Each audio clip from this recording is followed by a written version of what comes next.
Welcome, our fellow lovers of love, and thank you for joining us on yet another excursion through the stream of consciousness, down the river of tranquility, to fill the lake of life with love.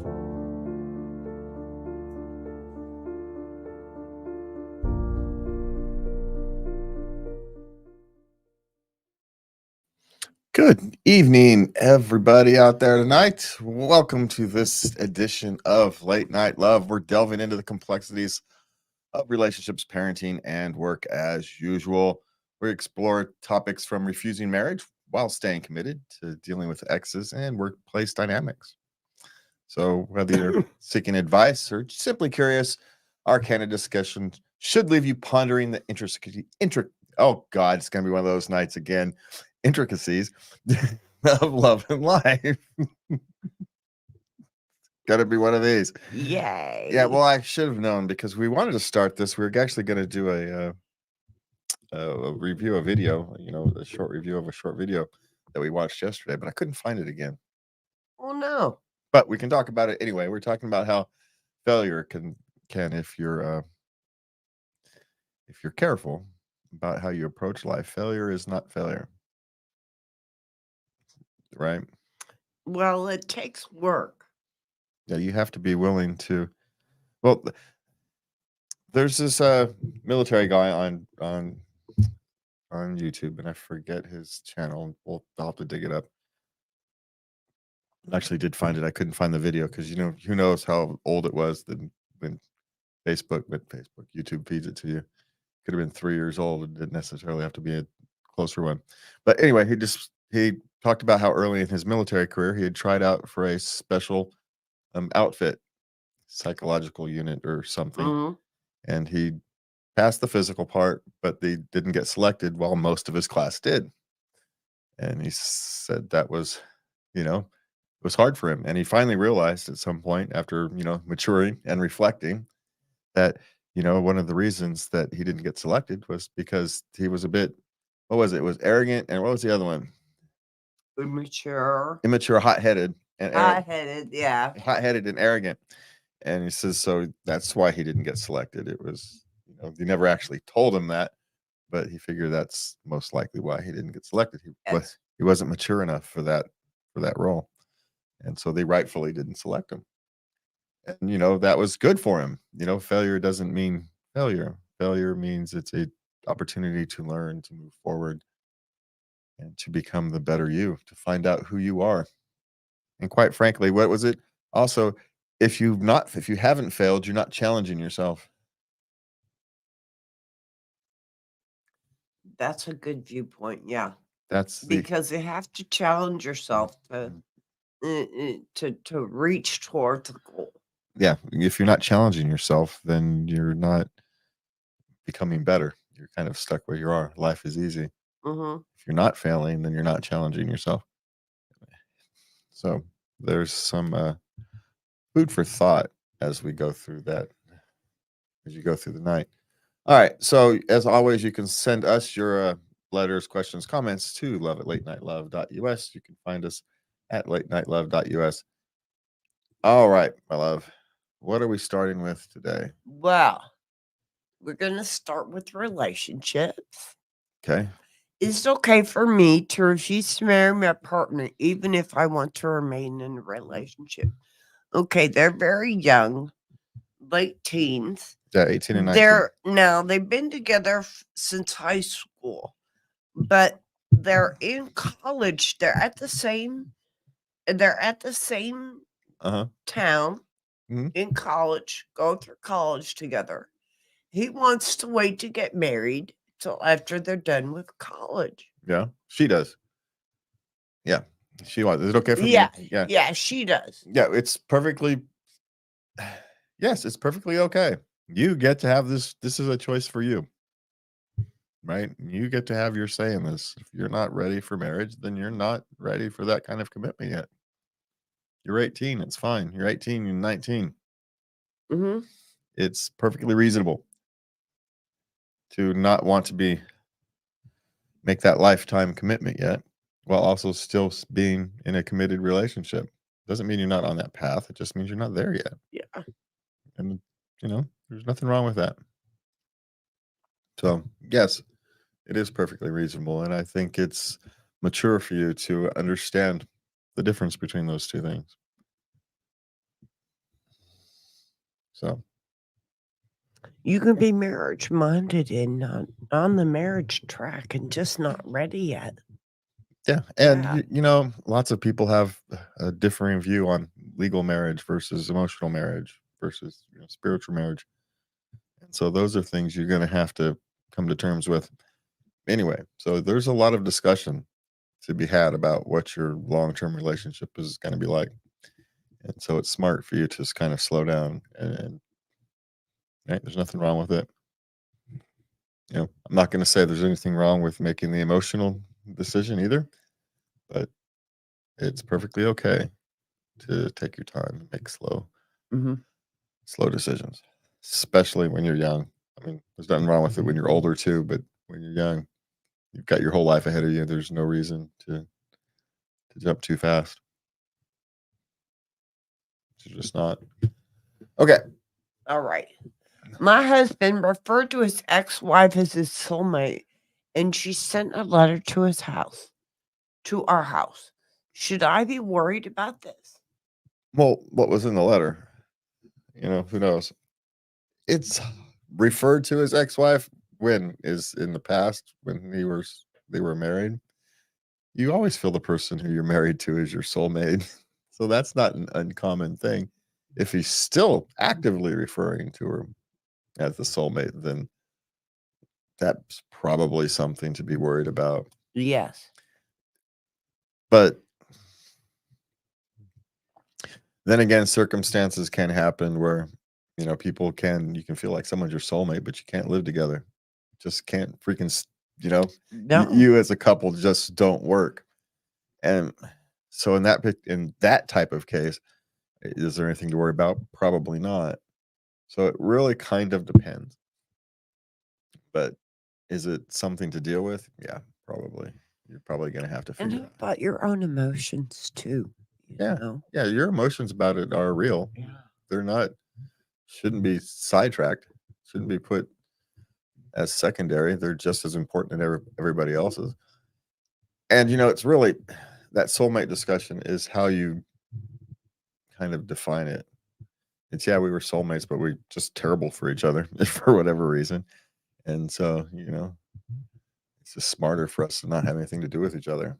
That's sadly, that's an all too common end of relationship, you know. Hmm. And you can't, especially if you get together, go to the question above. If you get together at when you're 18 and 19, you feel like that person's your soulmate. And that's going to be a hard thing to let go of, even when you've let go of the relationship. That feeling, Yeah. yeah, even if you've let go of the relationship. Yeah. So yeah, imprinting those feelings when you're young is a I don't want to say dangerous thing to do, but you are imprinting a deep feeling when you're young, and it has consequences as you age. So, should you be worried? Maybe, but if you are, then you are. Kind of seems like she's wondering if she's not worried, but she's wondering if she should be.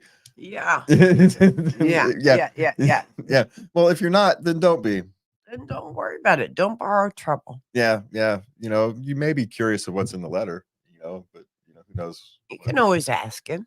Yeah, but it could just be her apologizing for crappy behavior, or them settling some. Who knows what it is? These things happen. Hmm. So yeah, if you're worried about that letter, ask about it. Yeah. Yeah, and how that response goes will say more than will probably let you more than if you should be worried or not. Okay, because there could be some kids issue or some legal issue that's hang dragging, or an investment thing, or who Lord knows, some tax issue could have come up from the past. You know how these things are. Yeah. Yeah. All right. I'm worried my husband is sleeping with a former student, and I don't know if I'm crazy or not. Okay. They spend a lot of time together. They go out for coffee. She comes over for dinner. Oh, that's interesting. It depends. You're gonna have to figure out why, right? Does she have no other family, and you are essentially replacing her family? She needs a father figure, a mentor, and he's providing that because they're fairly open, coming over for dinner. Yeah, they're not snooping around. Yeah, and usually, if you would assume anyway that they would try to be more subtle than that. No, their behaviors are all out in the open, as far as she can tell. Yeah, I don't know. Without this is one of those things without being there and without knowing specifics, it's impossible for us to say. You're Mm. gonna have to know more. Is because sometimes as a former student, you end up and with someone who has a say broken family or and they're a special student, they need some mentorship, they need a father figure or whatever, and for whatever reason, you end up providing that. Past that, it's not uncommon. It happens, Mhm. but you need to be open and honest with this with your husband and ask about it. Is the way to deal with it.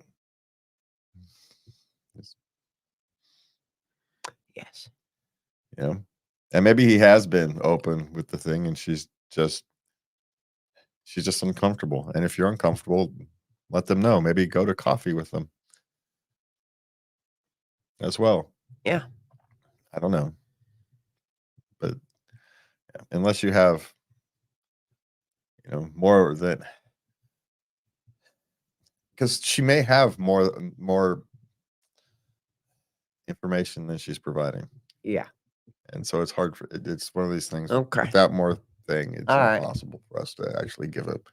Are you crazy? No, that's not crazy. There's something there that feels wrong. And so deal with it. You know, you might be wrong. They might not be sleeping together. It might be something reasonable, but you're gonna have to deal with it one way or the other. Okay. Okay. I agreed to go on a friend's birthday trip. As it approaches, the costs have become absolutely absurd, and I'm not sure what to do. Say you tell them, hey, I'm sorry, I know I agreed to go, but I can't afford this, and you don't go. Good friends don't ask you to put yourself in debt for a birthday trip. You might be willing to do some of it, but if it's become absurd, then you simply back out. There's nothing wrong with that. Friends understand, or they're supposed to. You know, Yes. and the economics are economics. If the numbers don't add up, the numbers don't add up. There's nothing you There's can. nothing you can do about it. There's nothing you can do So about it. this is the way it goes. Yeah. Yeah. It just is. There's nowhere for anything to go. You just have to be honest and say, I can't afford this. So I'm not going to, maybe she'll tone it down at that point. Maybe she needs to be reined in on her expenses. Someone has to do it. Yeah. Yeah. Or maybe not. Maybe they only want to go off and do a huge bash and only the handful of people who can afford it are going to go, but it's all right. That's what they want. It's what she wants. It's what she wants. But you don't need to go into Into debt. into debt or spend your savings or anything for a birthday trip. So anyway, that's what I would say. Just that's one of those where I can't afford this kind of trip. I'm gonna have to, so what else do you want? Offer whatever present or whatever you can afford. That's what I would do. Okay, what's next? Is it reasonable for me to prefer that my daughter not sleep in the same bed as her mother's boyfriend? The little girl is 11 and the boyfriend is 30. Yeah. So What are they all sleeping in like a big huge bed? Yeah. And like she comes in the middle of the night or something, or is it a big? Yeah. Yeah. It could, well, as long as she's the one controlling the thing, she's controlling it. You don't want to tell her not to go sleep with her mother. And if her mother happens to be the first one to get up. Now, if it's any other choice than that, right, then it's a different question. But as long as the 11-year-old is making the choices, the 11-year-old is making the choices. Mm-hmm. So I understand why you'd feel weird. It's kind of weird, but it's not unusually weird. You know what I mean? Mm-hmm. So as long as she's making the choices, she's making the choices. She's just about the age where that'll solve itself very shortly. Very quickly. Yeah. So, okay, what do we have next? Okay, my best friend proposed to me. I'm confused and mortified. Where can we go from here? Okay, she's a 25-year-old female. Her 24-year-old male best friend proposed for her. Sure. Well, what do you mean, where can you go? You're confused because you never thought of him that way. But why are you mortified? Is the question. That's the one I would try to understand. You know, confusion is understandable because it's the world you had living in, you didn't live in. But the world you thought you had, the world you were existing in, wasn't really how you had envisioned it.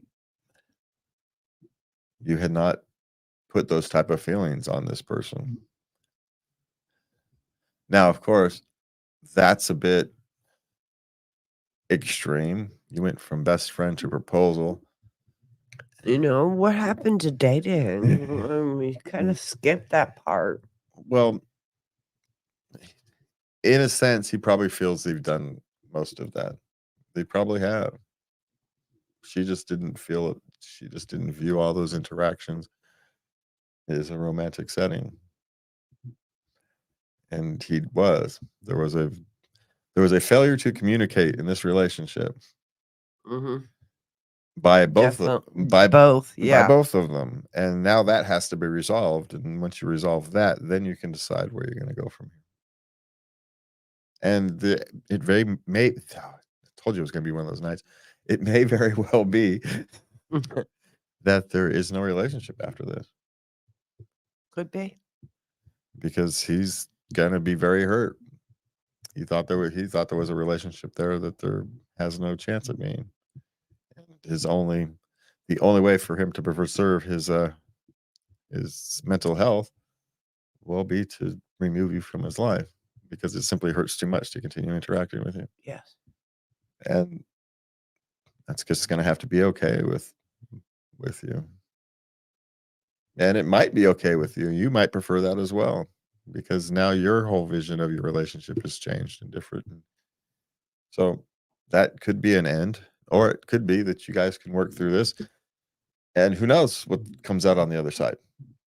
You know, you stay friends, but now you have the framework of your friendship actually, mapped out. So you know where the boundaries are, what it is, what it isn't. Or maybe you figure out that, hey, this makes more sense than I gave it credit for. I just hadn't thought of it that way. Sometimes love makes sense. It's not always, love isn't always passion and sparkles and star shooting. Sometimes it's the slow burn of logic and comfort and being accustomed to each other and just kind of knowing who the other person is. It's not always loud. No. Sometimes it's very, very quiet. Yeah. So who knows? But you are going to have to deal with it. You can't just ignore this one. No. No. And he deserves it. Yeah. Because that's a big, huge risk. He really put himself out there. Yeah. And rejection is okay. You have every right to reject, but you can do that with kindness. Just want to say. Yeah. Yeah. You have every right to reject. It's not what I wanted. the way I wanted this relationship to go. It's perfectly fine. But you can do it with kindness. Okay, what's next? We got one more relationship question. Okay.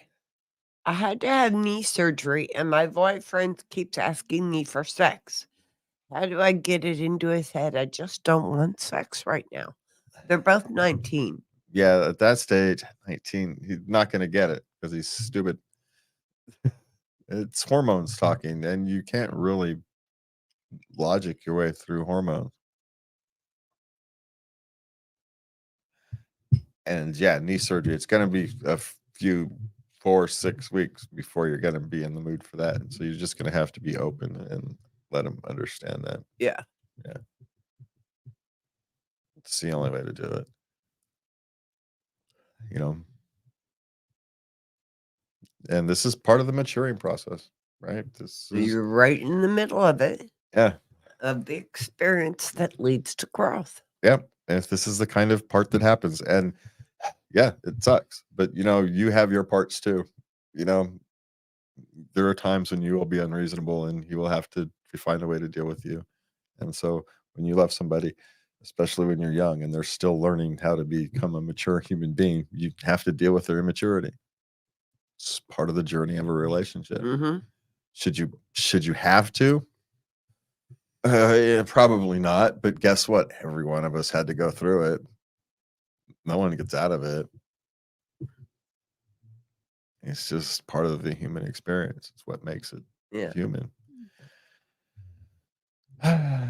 So yeah, and hit him with a newspaper. I don't know. Throw pennies at him. Stop it. Go away. Yeah, it's just for 6 weeks, whatever it is, you're not going to be in the mood, and just let him know, and tell him longer than it's going to be, so you can initiate when you're ready. When you're ready, Yeah. And he'll be happy because it didn't take as long as you said. So manage expectations. That's what I'm saying here. But you actually have to create the expectation. You're going to have to be clear that it's going to be a while. Yeah. And he's going to have to learn, and you will learn a lot about him, whether he can mature or can't. Yeah, you're gonna have some sticky moments, and it's how you handle them, both of you, that is really gonna tell you a lot. And I also want to say, this is the kind of thing that why young relationships don't work. It's because people don't learn their lesson until the relationship's over, and they reflect a year later. Oh, damn, I was an ass. Oh, I'm gonna have to go edit that later. I was the person who was wrong. Mm-hmm. Yeah. Oh man, I was the baddie. Dang. Shoot. And then you learn. And so, sometimes that kind of thing is the end of a relationship if they can't find that maturity. Mm-hmm. Sadly. So all right. So we're on to some parenting questions. Alrighty. Is letting your middle schooler go to school in pajamas a thing? I'm assuming it's a thing somewhere, but should it be a thing? Probably not. And it's not even because I care what the kids look like or that they're presentable. So pajamas tend to be like flammable or something. I don't know. It's just, and these days it's actually hard to tell what's the difference between pajamas and clothes that are designed to look like pajamas. Very true. They might look like pajamas, but not actually be pajamas. So I don't know. Here's my thing. Don't worry so much about what other kids are wearing. Just worry about what yours are. Yeah. They're going to wear what they're going to wear. You're going to have to, at some point, teach your children to not follow the herd or to pick and choose, because that's really how you get through life. We all want to be technical, is picking and choosing when to follow the herd and when not to. It's like the gambler. You got to know when to hold them, know when to fold them. That's the trick. And so, pick your battles. The clothes your children wear, where you want to pick your battle. It might be, it might not be. Just pick it with deliberation. Mhm. And, so pick your battles. And if that's what you want to focus on, fine. You're going to have to let your kids express themselves somewhere else so they don't feel the need to express themselves with clothes. That's the kind of thing. Or you're going to have to build kids who are, if, pajamas as clothes as fashion, you're going to have to build kids who don't succumb to fashion easily. To peer pressure, that type of thing. Quickly. That's all. I just think it's a good idea. Well, generically speaking, but there is something to be said for going along with the crowd. Yeah. It's not necessarily a bad life strategy. It's just you have to know when to not. Sometimes, that crowd is going off for a cliff, and so you got to be careful. But, path of least resistance is often going with the crowd. So you don't necessarily want to be an early adopter because a lot of that stuff breaks. A lot of it misses. So there is that. Now, there's a lot of learning, education, and advancement in that.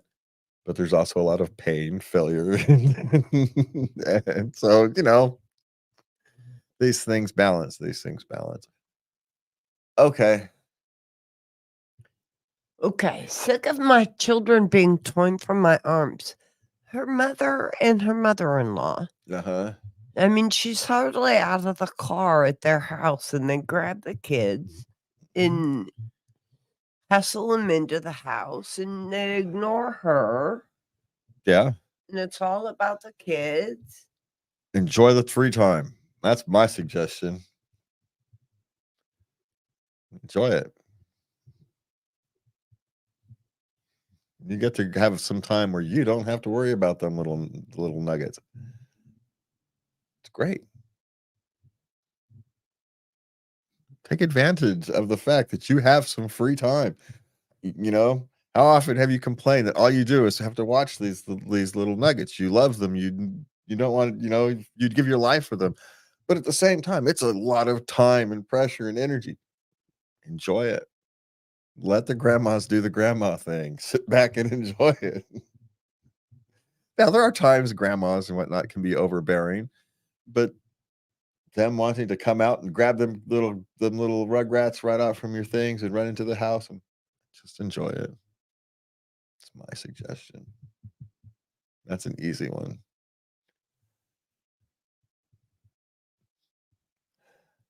Yeah, because at some point you're gonna have to put them back, go back home, and life is gonna return to normal, or you're responsible for them. And yeah, maybe they might fill them for a little sugar, but you know what? They'll crash. They'll have the sugar crash, and you'll have nice and peace and quiet. So it doesn't matter. Just enjoy it. Just yeah. That's good advice. Learn to let go. Let him go. It's okay. I get it, especially new moms, right? Yeah, let go. Trust me, if that's probably her first child, right? Yeah. Yeah. By your second or third child, no, please get them out of here. Go. Just learn to, there's no better thing than I'm going to repeat myself for the 10th time, so I'm not going to. So, Okay. all right. What is next? Am I entitled to a key to my daughter's bedroom? Okay, the daughter is 19. Yes. And You, as the homeowner, still need to be able to have access to the house for all kinds of reasons: plumbing issues, electrical issues, fire issues. Yeah, you don't use it. I have the key to my daughter's room. She's 25. Sometimes she forgets her key. Guess what? We don't have to drill it out. I can open it up. I don't use the key, but I have it. for emergencies. Yeah. Yeah. You should be able to get into every room of your house if needed. So it's perfectly reasonable for her to want to have a key to her room. Great. But you have to have access to it because there's 100 things that can happen. Don't happen very often. you should almost never need to use it. But at the same time, if the gas inspector comes in and needs access to that room, guess what? You got to get access to the room. Mhm. So, yes, the household is entitled to have a key to every room in the house. Doesn't mean you're entitled to use it except for an emergency. So, how's that? As a Mhm. human, as a human respect issue, right? But for safety and you know practicality of maintenance, yeah, yeah. Okay, what is next? What's it like to have a sister-brother duo? Okay. She was raised in a family of all girls. Mm-hmm. He was raised in a family of all boys. Uh-huh. They have a girl. Now they're expecting a boy. And they're wondering if they can do anything to prep. No, they're just kids. Yes, they're going to be different as they grow up, right? Because generally speaking, boys and girls are different. And then you add the fact that they're two different human beings, born at two different times. One has a younger brother, the other has an older sister. Yeah, they're going to be different. But at the same time, that brother sister relationship is going to be its own thing. You can't prepare for it. All you can do is to be prepared to be the best parent you can to each child, and that relationship will take care of itself. There's nothing you can do to prepare for that other than what you would do to prepare to raise your child. That's it. They will deal with that relationship themselves. Any attempts for you to manipulate that. Remember, every action has an equal and opposite reaction. Your attempts to manipulate that relationship will have its own reaction.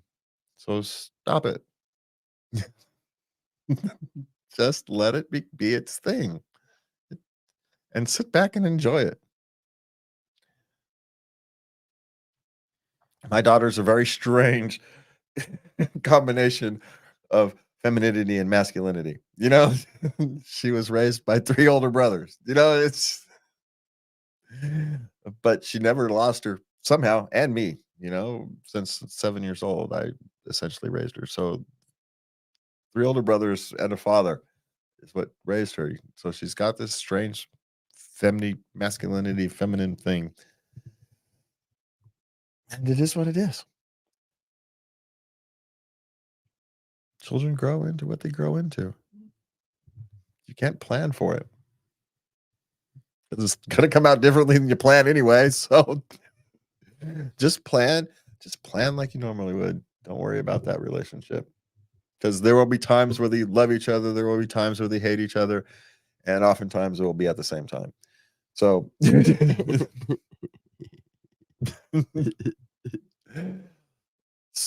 just is what it is. All right. So what's next? Teacher keeps lights off all day in preschool. How would you approach this? Well, what do you mean? Is it have like half a room with the light with windows and she's just using natural light because she prefers the natural light to that fake artificial fluorescent stuff that gives people headaches? Then you don't. Our kids sitting in dark rooms getting headaches because they can't see what they're looking at. Those are two vastly different things, right? So if the room is well lit by natural light, you don't say nothing. She's using natural light. Leave her alone. Maybe she's a little hippie-ish. I can respect that. But as long as there's enough light, don't worry about it. It's my suggestion. Mm. Now, maybe it's one of those. It's very dark and whatnot. Maybe she has light sensitivity. She's got cataract issues or something. Mm. You can bring it up to the administration, I suppose. But if it's half the wall is, I used to I remember in school, you had classrooms where one wall was essentially windows. It was. You didn't need light, except maybe on the darkest of days, right? You didn't need the lights. The lights didn't do anything. I mean, they may have evened out the lighting a little bit, but they didn't actually provide more. It was fine. Now, other classrooms, needed lights because you'd be sitting there in the dark. I can't even see my hand because you're in the middle of a building, right? You're in the inside classroom of a building. There's no windows. I turn those lights off, you can't see nothing. So it really does depend. But as a rule of thumb, they what is it? Preschool, those are usually open, well lit rooms with lots of windows. So I wouldn't worry so much about it. She probably has an issue with the lights. Maybe the LED lights, the blue lights she doesn't like, or the fluorescent lights. Maybe one of them has a buzz and she just can't take the buzz, so she'll leave the lights on. And if that's the case, then you go to the administration. Hey, can't you fix her light? So it's not driving all of us crazy. So if it concerns you, talk to the administration about it, or ask her why. But if she's got half the classroom as windows, leave it alone. Yeah. There you go. Okay, what's next? Unlicensed teen stole my car. 15-year-old stole her car, and she wants to know what an appropriate punishment is because she's furious right now. I can't say anything because I did that many, many times at that age or younger. I was too afraid. If my mother found out, she would have killed me. I never took her car. My sister did, though. Yeah. Yeah. It's a relatively common thing. This is one of these things where something my grandfather said to me that, I'm going to repeat here. I got away with things that you can't get away with these days. And this is that same discussion is teens today can't get away with what I got away with. When we got caught, I wasn't the one driving, but when we got caught driving around in our parents' cars, they took us home, right? Dropped us off at the house and went and had a discussion with the parents. That's what the police did back in the days. This is in the 80s. They're not going to do that these days. Right? Yeah. No. You're going to juvie and your parents are getting a big bill because they're going to use your parents as a cash register. So that's the discussion you have, is the reality of the consequences. And so the other side of that is get them their license.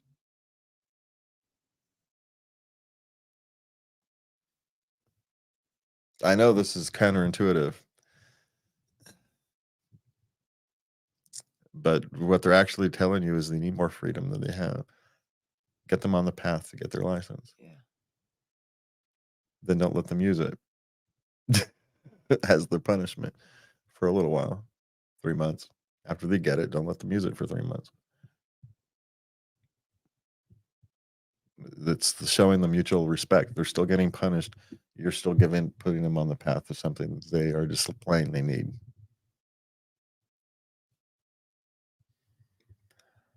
Then they have a chance to show some responsibility during that period of time. Children will fail.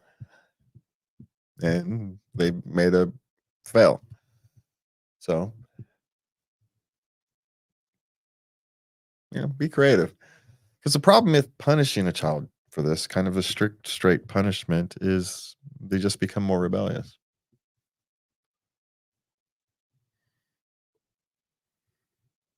And then you end up in this spiraling fight of rebellion. Don't do that. You're the adult. You're the one who can see the longer term goal and think and plan longer. So do that. So that's my thing. It's because, I did the same thing as a teenager. What I needed was more responsibility, not less. I was working, and instead of, I was already working, washing dishes, earning my own money. I could have gotten my own car. So, but instead, because I didn't have the right grades, I couldn't get my license. And so my rebellion from that was fine. I'll just go drive anyway. I'm smart enough to know I knew how to drive a car. So anyway, don't give them something to rebel against, but you can still hold the consequences, But also explain that you can't get away with these things like you used to be able to. Yeah. Sorry. Okay, what's next? Everything but crawling. Okay. She's worried because her baby is on all fours, rocking, does the wiggle worm to get where it rolls where he wants to go. He's doing everything but crawling. And she's worried. Is there something she should be doing? Well, you can help him crawl. Get down there, help him with the movements so he can learn some muscle memory. So get down there with him and crawl with him and actually help him crawl. You can actually be over him. And the nice thing about babies, you could actually be right over them and crawl, and you can kind of have some little fun little games out of it. And he'll find the joys of crawling. But babies will take the path of least resistance. If they learn to roll over first and they can figure, hey, I can get pretty much anywhere I get rolling, that's what they're going to do. And so you're going to have to actually literally teach them how to crawl. My guess is because he's doing everything else, it's not a developmental thing. It's just an opportunity thing. Yeah. And so you're going to have to actually just sit there and teach him. All right. Crawl with him. If you're like me, that's, man, getting up might not be so fun, but get down there, move his hands and arms for him, legs for him, and show him how to do it. Because he's doing the rocking thing. He wants to kind of go, but he doesn't understand the movements that you can pick up one hand, balance on the other three, put it down, and then you can move forward. All right. Because his experience is when he picks up one hand, he flops over. And so, right. So you're going to have to kind of teach him how to do it. That's all. Yeah.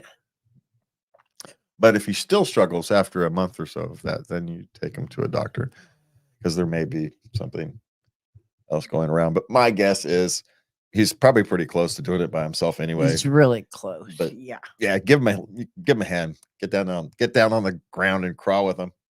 Help him crawl if you have to. Make sure you laugh a lot while you're doing it.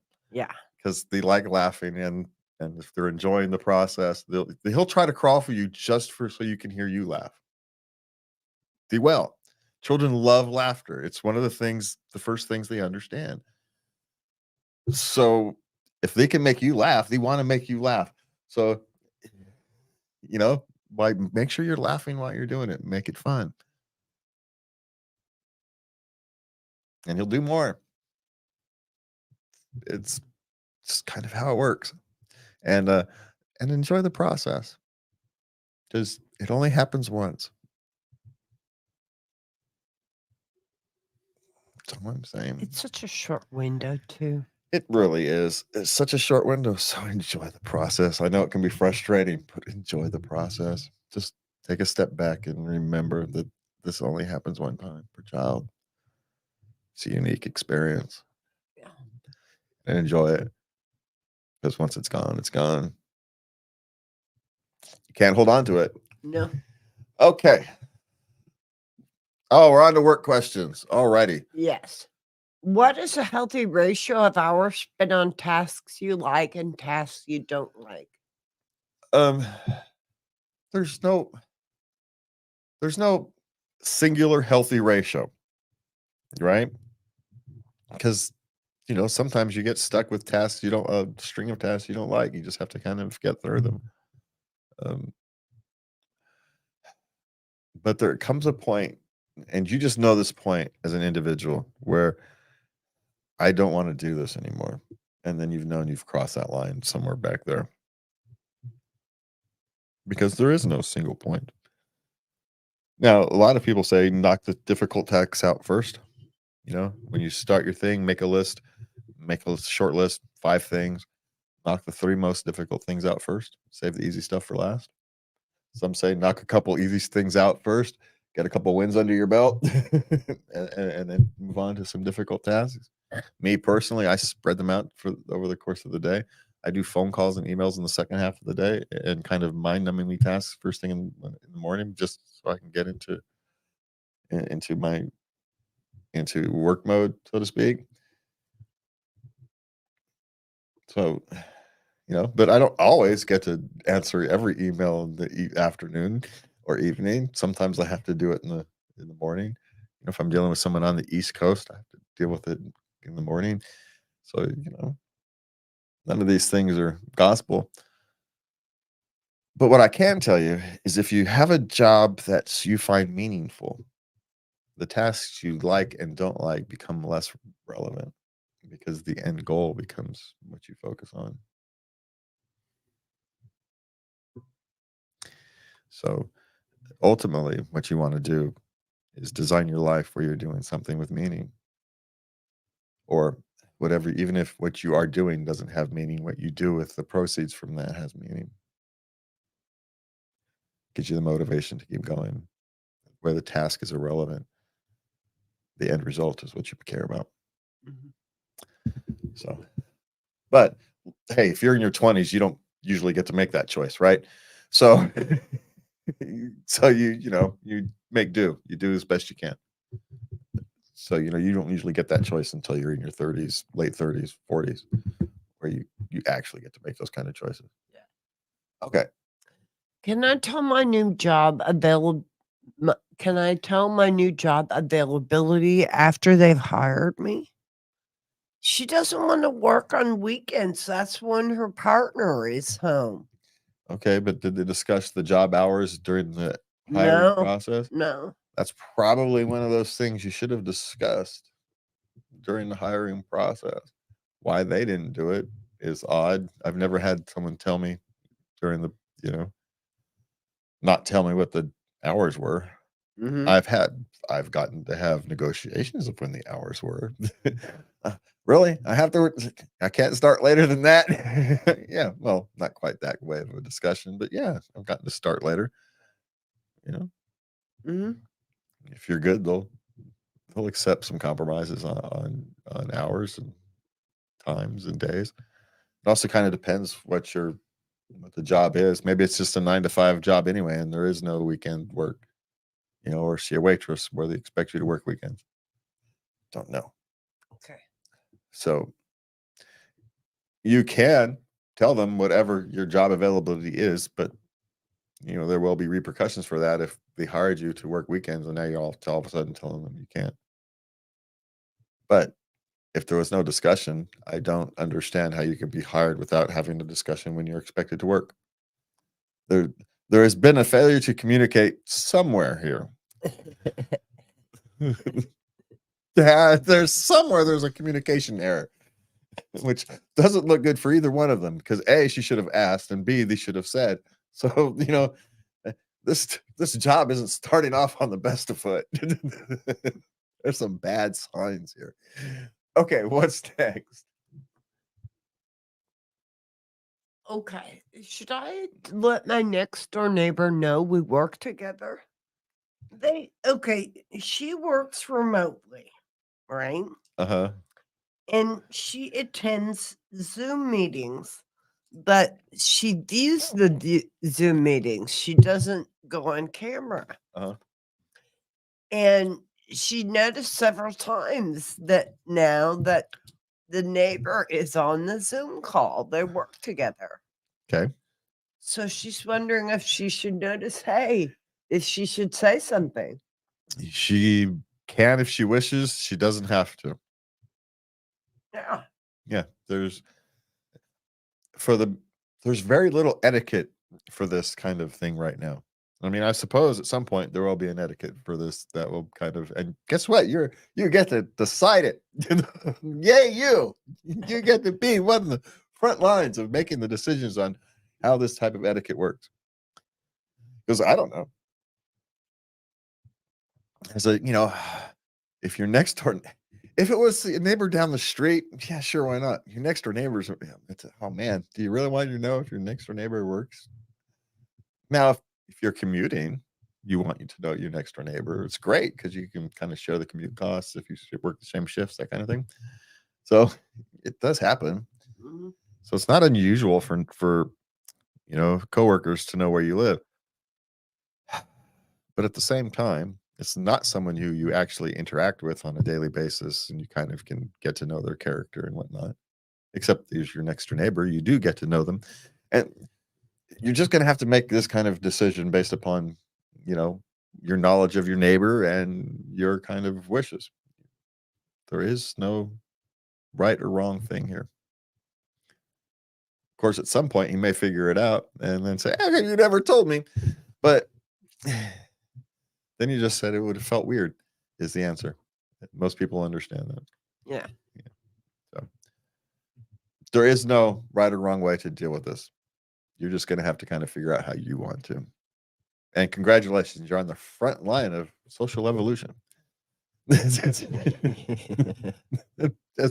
Okay. All right. Okay. Cully keeps looking at my screen. It's uncomfortable and annoying. What can he do? Well, you can actually, okay. So one of the things to do is the kind of thing we would do back in the days is you just simply call him out. Once he gets called out, then you generally stop. They don't like to have that kind of attention drawn to them. But of course, the other question is, why is he looking at your screen? Yeah. It's kind of weird. I don't know. What is it, Miss Kravitz, trying to see if you're working? I don't know. It's uncomfortable and annoying. Yeah, it's uncomfortable. You just call him out on it is what I would do. Say, dude, your screen has to be more interesting than mine. I don't know what. So, I don't know. I don't have a good answer to that because it's not really overtly. It's not like it's harassment. It's just strange behavior. And what are you going to do? Go to your boss. Bob, Joe keeps looking at my screen. That's just kind of, God, that's not very manly now, is it? So I suppose the thing you can do is you call them out and use social pressure to get them to stop. Of course, that's assuming there's social pressure without knowing the details. Is he walking by to look at your screen? Is his desk behind you and he's turning around? Is he actually looking at your screen, or are you misinterpreting something? There's 100 things that theoretically could be going on. But my guess is, here's one thing: ask him about it. Just by asking him about it, you may be very able to end it, because then he'll be uncomfortable and we'll stop. Hopefully. Yeah, but that's the next step, I guess. Yeah. Yo, dude, why you keep looking at my screen, man? What are you expecting to see? So I suppose would be some way to do that. Okay, what's next? Worst thing about finding a new job. The worst thing about finding a new job is actually the process. It feels a bit dehumanizing sending out your resumes, going to these interviews. You're not saying falsehoods, but you're shining the best light possible and kind of ignoring things that you don't want people to see. Many people don't understand that you're interviewing companies. The same, it's those interviews. It's a two-way interview. You're interviewing them as much as they're interviewing you. Mhm. And if you go into it with that, you have a much higher feeling of power. You don't feel so small. Mhm. But it really is. It can be a dehumanizing experience, especially if you're one of those who are looking for, a high-end job in a small field, and you have to apply to 100 of them. You get rejected by, 50, 60, 70 in a row. And it's a pounding on your ego that it's hard to take. And that's the worst thing about finding a new job. That's for me. It always was. Yeah. Yeah, it's just a hardcore pounding of the ego. It's that rejections, and it's the reality is there's people out there that are better than you. There's people going to make decisions that people will work cheaper than you. There's there's all these various issues why you don't get hired. 2/3 of them have nothing to do with you as an individual. You know, but the reality is, it's still a rejection of you, and it hurts. And that's the absolute worst part about finding a new job, because after time, it feels dehumanizing. And that's why people hate doing it. That's why you end up with people who get stuck, who don't look for work, who would be good workers, but they don't look for work because they just can't. They can't put up with that pounding on the ego, being rejected. Go. Mhm. It's not easy getting rejected from McDonald's, right? It's not easy getting rejected from Walmart, but it happens every day. Sometimes just because they don't have a job opening right now. Yeah, Yeah. yeah, Yeah. yeah. And you get rejected, but it's still getting rejected. And it's not easy. All right. So what's next? Why am I so lazy to get up in cold weather? Because it's cold and we're mammals. That's why. It's, you want to stay warm. It's what we do. It just is. It's not that you're lazy, and it's just that it's cold. And who wants to get out of warm things when it's cold? It's a perfectly natural human thing. But, and also remember back in the days, maintaining warmth, was very difficult. Back in the days of human evolution, go back 4,000 years, 5,000 years, 10,000 years. Maintaining warmth is the difference between death and survival. So maybe that instinct to stay warm, to keep warm, to hunker down and stay warm during a cold snap is instinctual. Mhm. Now, there's a handful of us, as always, that thrive in those kind of conditions. Nature has a way of creating just enough people who like going out in the cold and doing weird stuff to let the rest of us survive through the winter. Just like there's just enough night owls to stay and tend the fire, so all the day workers can sleep. Nature has a way. There's just enough night owls to tend the fire. There's just enough night owls to have the goods shipped across the country. There's just enough people who like the cold to go out and work in the cold. There's just enough people who like the ocean to go and sail the seas despite not knowing what the heck is out there. It's strange how nature provides a way. Yeah, the rest of us wouldn't come close to doing that kind of thing.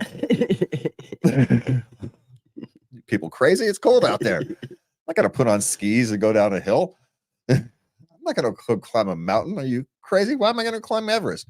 What's the point of that? But yet, there's enough of us who are gonna go brave the cold and stuff. They love that stuff. The rest of us think they're crazy. There's something genetic, something evolutionary about that. It has an evolutionary purpose. Survival. Yeah. Yeah. Okay. If being a bully at work and being rude is rewarded as promotions in increments, why aren't these courses on the internet at work to be a work bully and rude? It's not being a work bully and rude that gets promotions. It's the willingness to take on tough tasks and get them done that gets promotions. And what happens is these people who are bullies or who are rude, they take on tough tasks. And then they may bully them and be rude and all that to get them done, but they get them done. And so they get promoted. That's what happens. Now, you don't have to be a bully and to be rude to take on tough tasks and get them done. It's not a requirement. It's actually not the best way to do it. But the problem is the quiet ones who can manage to do that, they don't take on the tough tasks.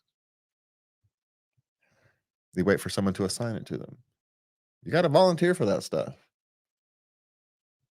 If you want to be promoted, you want to rise up the chain quickly, like those people do, you got to be willing to take on the tough task with a high point of risk of failure. And even if you fail, you still might be promoted because you were willing to take on something that everybody knew was going to be a failure. Yeah. But you were willing to try it anyway because someone had to. So don't think of the rudeness and the bullying behavior as why they're getting promoted. It's not why. It's because they're doing something that other people aren't. Taking risks. Being willing to be seen, be heard. So that's the part of the thing you want to emulate. Not the behavior, the risks they're taking. They're taking on the difficult assignments, doing things others aren't willing to do. That's what you want to do. Okay. We are just now an hour in. We want to run through these real quick? Yeah, we usually get pretty late, so I just added a few. And I removed one because I didn't even know what the hell it meant. Okay.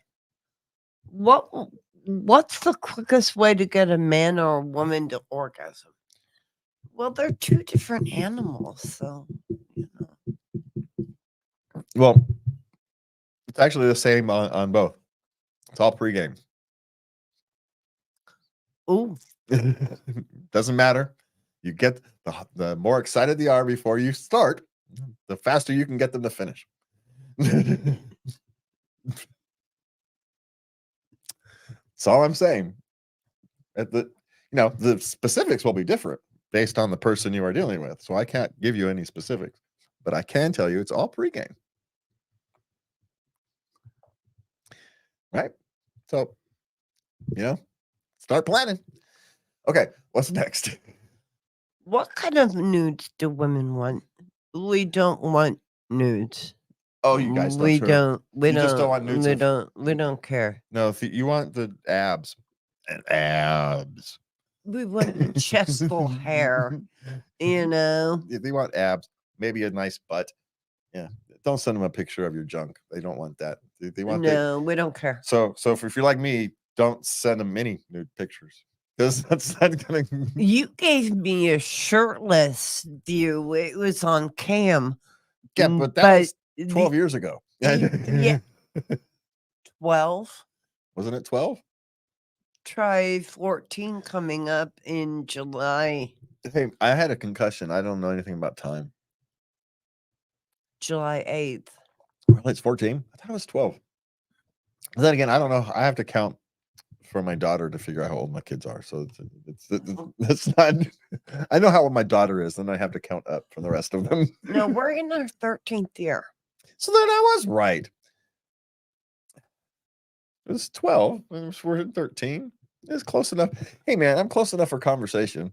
We have been together 13 years. It was close enough for conversations, man. All I'm saying, it was a long time ago, and I was not so grandpa bod. Well, I feel you were giving me full disclosure. You thought that's what I was concerned about, but I wasn't. But you were. So I just went along with you. You needed to do that. So you felt secure. So I did. And I made a woo-woo comment and, but it was the nose wrinkle that did it for me. I'm sorry. And you're doing it right now. Oh my God. All right. So that's how you get women to orgasm. All right. So what's next? Okay. My girlfriend wants to watch me have sex with a man. Okay. Now they're both in their early 20s. Okay, so she has a fantasy thing. And here's the thing: she's probably not gonna like it as much as she would think. No, fantasies are always wonderful. Yeah. Everything's perfect. Nobody farts. It's one of these things. She probably likes it in her adult entertainment, and so she's thinking that she will find it as stimulating in real life, and she might. It's just not a high chance of success. No, porn is always, they make it glamorous and perfect. and everybody's super hot all the time, but that's just not the real world.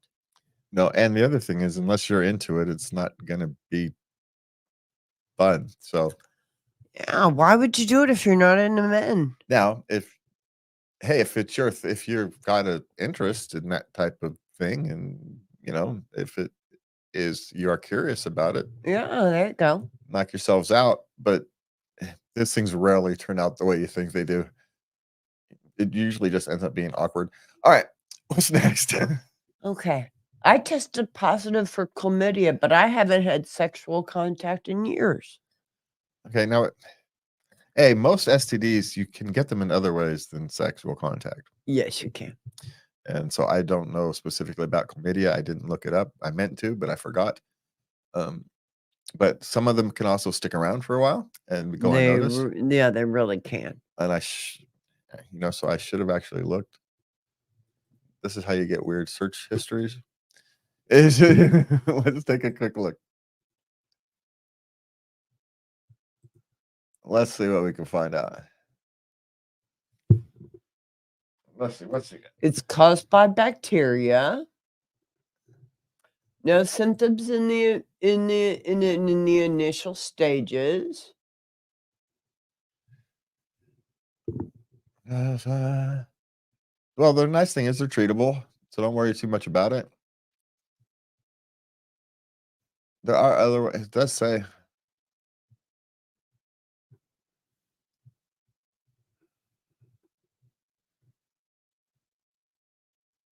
the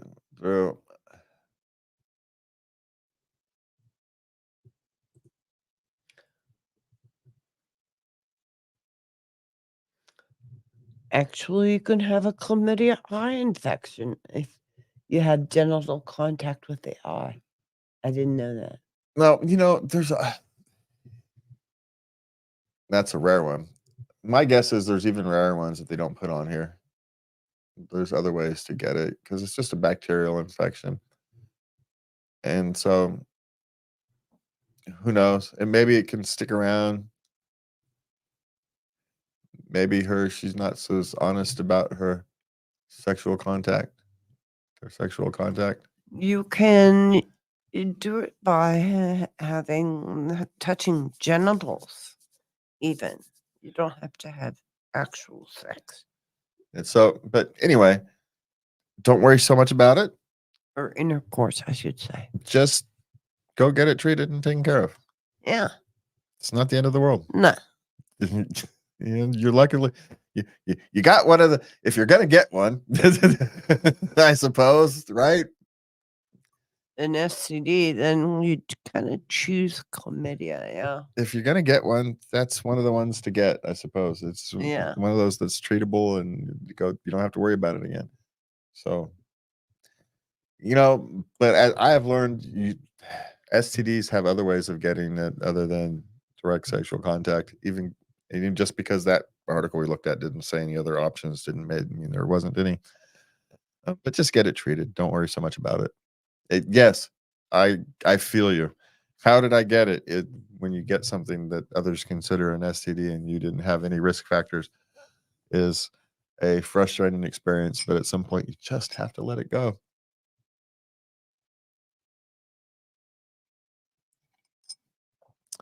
Yeah, there's nothing to do than just let it go, and it is what it is. All right. That's it for us tonight. We want to thank you for joining us. For me and Lubby, have a good week. Good night. And please remember to love everybody. Good night.